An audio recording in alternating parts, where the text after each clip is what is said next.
ಎಲ್ಲರೂ ಚೆನ್ನಾಗಿದ್ದೀರಾ? ಸಿಕ್ಕಾಪಟ್ಟೆ ಮಳೆ ಆಗ್ತಾ ಇದೆ ಬೆಂಗಳೂರಲ್ಲಿ. ಸೊ ಹಾಗೆ ಇವತ್ತು ಒಂದು ನಡೆದ ಘಟನೆಗೋಸ್ಕರ ನಾನು ವಿಡಿಯೋನ ಮಾಡ್ತಾ ಇದ್ದೀನಿ. ಎಲ್ಲರಿಗೂ ಈ ವಿಷಯನ ತಲುಪಿಸ್ಬೇಕು ಅನ್ನೋ ಒಂದು ಉದ್ದೇಶದಿಂದ. ಇವತ್ತು ಮಧ್ಯಾಹ್ನ ಅಷ್ಟೊತ್ತಲ್ಲಿ ನನಗೆ ಒಂದು ಕಾಲ್ ಬರುತ್ತೆ, ರೆಕಾರ್ಡೆಡ್ ಕಾಲ್. ಅದರ ಕಾಲ್ಸ್ ಬಂದು ಪ್ಲೇಸ್ 8 ಇಂದ ಶುರುವಾಗುತ್ತೆ. ನಾನು ಫಸ್ಟ್ ನಂಬರ್ಸ್ ನೋಡಲ್ಲ, ಅದು ಅಲ್ಲಿಂದ ಬಂದ್ರೆ ಅಂತ. ರಿಸೀವ್ ಮಾಡಿದ ತಕ್ಷಣ ನನಗೆ ರೆಕಾರ್ಡೆಡ್ ಕಾಲ್ಸಲ್ಲಿ ಹೇಳುತ್ತೆ, ಟೆಲಿಕಾಂ ರೆಗ್ಯುಲೇಟರಿಂದ ಕಾಲ್ ಮಾಡಿದ್ದೀವಿ, ಇನ್ನು 2 hours ಅಲ್ಲಿ ನಿಮ್ಮ ಸಿಮ್ಸ್ ಇನ್ಆಕ್ಟಿವೇಟ್ ಆಗುತ್ತೆ ಅಂತ ರೆಕಾರ್ಡೆಡ್ ಕಾಲ್ ಬರುತ್ತೆ. ಸೊ ನಿಮಗೆ ಹೆಚ್ಚಿನ ಇನ್ಫಾರ್ಮೇಶನ್ಸ್ ಬೇಕಾದ್ರೆ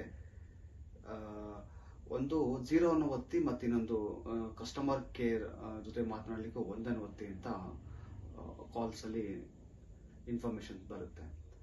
ಸರಿ, ನಾನು 0 ಒತ್ತಲಿಕ್ಕೆ ಸ್ವಲ್ಪ ಭಯ ಆಗುತ್ತೆ. 0 ಎಲ್ಲ ಒತ್ತರೆ ಏನಾದರೂ ಇದಾಗ್ಬೋದು ಅಂತ 1 ಅನ್ನು ಒತ್ತೀನಿ. ಯಾರು ಕಸ್ಟಮರ್ ಹತ್ರ ಮಾತಾಡೋಣ, ಏನು ಪ್ರಾಬ್ಲಮ್ ಆಗಿದೆ ಅಂತ ತಿಳ್ಕೊಳ್ಳೋಣ ಅಂತ.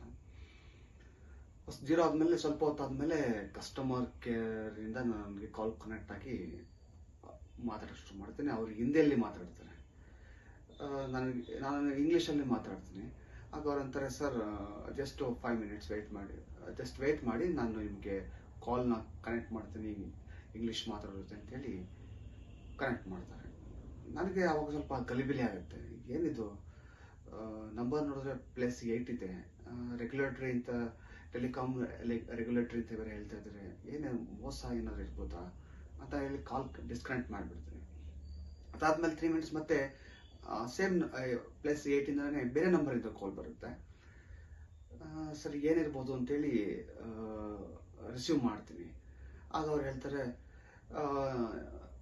ನೀವು ಮೇಲೆ ತುಂಬ ಕೇಸಸ್ ಆಗಿದೆ ನಿಮ್ಮ ನಂಬರ್ ಮೇಲೆ. ನನ್ನ ನಂಬರ್ ಮೇಲೆ ಕೇಸಸ್?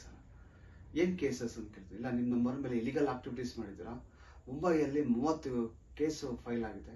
ಸೊ ನಿಮ್ಮ ನಂಬರ್ನ ಬ್ಲಾಕ್ ಮಾಡ್ತಾ ಇದ್ದೀವಿ, ನೀವೇನು ಮೇಲೆ ನಿಮ್ಮ ನಂಬರ್ನ ಯೂಸ್ ಮಾಡೋಕ್ಕಾಗಲ್ಲ ಅಂತ ಹೇಳ್ತಾರೆ. ನನಗೆ ಅವಾಗ ಸ್ವಲ್ಪ ಏನಿದು ಸಡನ್ ಆಗಿ ಮುಂಬೈ 30 ಕೇಸು ಅಂತ ಹೇಳ್ತಾರೆ ಅಂತೇಳಿ ಸ್ವಲ್ಪ ನನಗೆ ಟೆನ್ಷನ್ ಆಗುತ್ತೆ. ನನಗೆ ಯಾವ ಕೇಸು, ಏನು ಇಲಿಗಲ್ ಆಕ್ಟಿವಿಟೀಸು ಅಂತ ಹೇಳ್ತೀನಿ. ನೀವು ಮುಂಬೈಲಲ್ವಾ ನೀವಿರೋದು, ನೀವು ಮೊಬೈಲಲ್ಲಿ ಸಿಮ್ ತೊಗೊಂಡಿರೋದು ಅಂತ ಹೇಳ್ತಾರೆ. ಅವಾಗ ನನಗೆ ಗೊತ್ತಾಗುತ್ತೆ ಪಕ್ಕ ಇದು ಫ್ರಾಡ್ ಕೆಲಸನೇ ಅಂತ. ಇಮಿಡಿಯೇಟ್ ಆಗಿ ಏನು ಮಾಡ್ತೀನಿ, ನಾನು ಕಾಲ್ ರೆಕಾರ್ಡಿಂಗ್ ಶುರು ಮಾಡ್ತೀನಿ. ಸೊ ಕಾಲ್ ರೆಕಾರ್ಡಿಂಗ್ ಶುರು ಮಾಡಿದ ತಕ್ಷಣ ಏನಾಗುತ್ತೆ, ಒಂದು 10-15 ಸೆಕೆಂಡ್ಸಲ್ಲಿ ಅವರು, ಇಲ್ಲ ನೀವು ಇನ್ಮೇಲೆ ಸಿಮ್ ಯೂಸ್ ಮಾಡೋಕ್ಕಾಗಲ್ಲ, ಸೊ ನಿಮ್ಮದು ಕಾಲ್ನ ಡಿಸ್ಕನೆಕ್ಟ್ ಮಾಡ್ತೀವಿ ಅಂತ ಹೇಳ್ಬಿಟ್ಟು ಇಂಗ್ಲೀಷಲ್ಲಿ ಇಟ್ಬಿಡ್ತಾನೆ. ಆಮೇಲೆ ನಾನು ಕಾಲ್ ಕಟ್ ಮಾಡಿದ್ಮೇಲೆ ಯೋಚನೆ ಮಾಡ್ತೀನಿ, ಬಟ್ ನನ್ನ ಅಕೌಂಟಿಂದ ಯಾವುದೇ ರೀತಿ ಅಮೌಂಟ್ಗಳು ಹೋಗಿಲ್ಲ, ಯಾವುದೇ ರೀತಿ ತೊಂದರೆ ಆಗಿಲ್ಲ.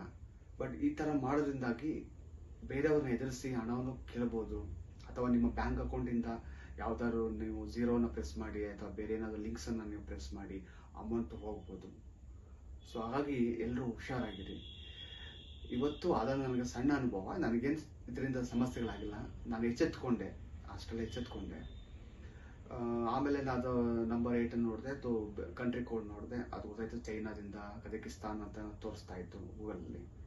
ಸೊ ಹಾಗಾಗಿ ನಾನು ಎಲ್ಲರಿಗೂ ನಿಮಗೆ ತಿಳಿಸೋದೇನೆಂದರೆ, ಈ ಥರ ಕಾಲ್ ಬಂದಾಗ ದಯವಿಟ್ಟು ನೋಡಿ ಅದು ಕಂಟ್ರಿ ಕೋಡ್ ಏನು ಅಂತ.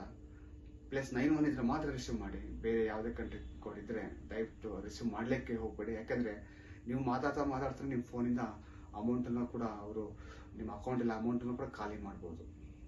ಹಾಗಾಗಿ ಎಲ್ಲರೂ ಹುಷಾರಾಗಿರಿ. ಸೊ ಈ ವಿಡಿಯೋ ಉದ್ದೇಶ ಇಷ್ಟೇ. ಸೊ ನನಗಾದೊಂದು ಸಣ್ಣ ಅನುಭವನ ನಿಮ್ಮ ಮುಂದೆ ಹೇಳ್ಕೊತಾ ಇದ್ದೀನಿ. ಇನ್ನು ಮುಂದೆ ನೀವು ಕೂಡ ಈ ಥರ ಆನ್ಲೈನಲ್ಲಿ ಮತ್ತು ಫೋನ್ ಕಾಲ್ಸಲ್ಲಿ ಸ್ಕ್ಯಾಮ್ಗಳು ಇತ್ತೀಚೆಗೆ ತುಂಬ ನಡೀತಾ ಇದೆ. ಸೊ ಹಾಗಾಗಿ ನಾವೆಲ್ಲ ಹುಷಾರಾಗಿರಬೇಕು ಹೇಳ್ತಾ ನನ್ನ ವಿಡಿಯೋನ ಮುಗಿಸ್ತಾ ಇದ್ದೀನಿ. Thank you.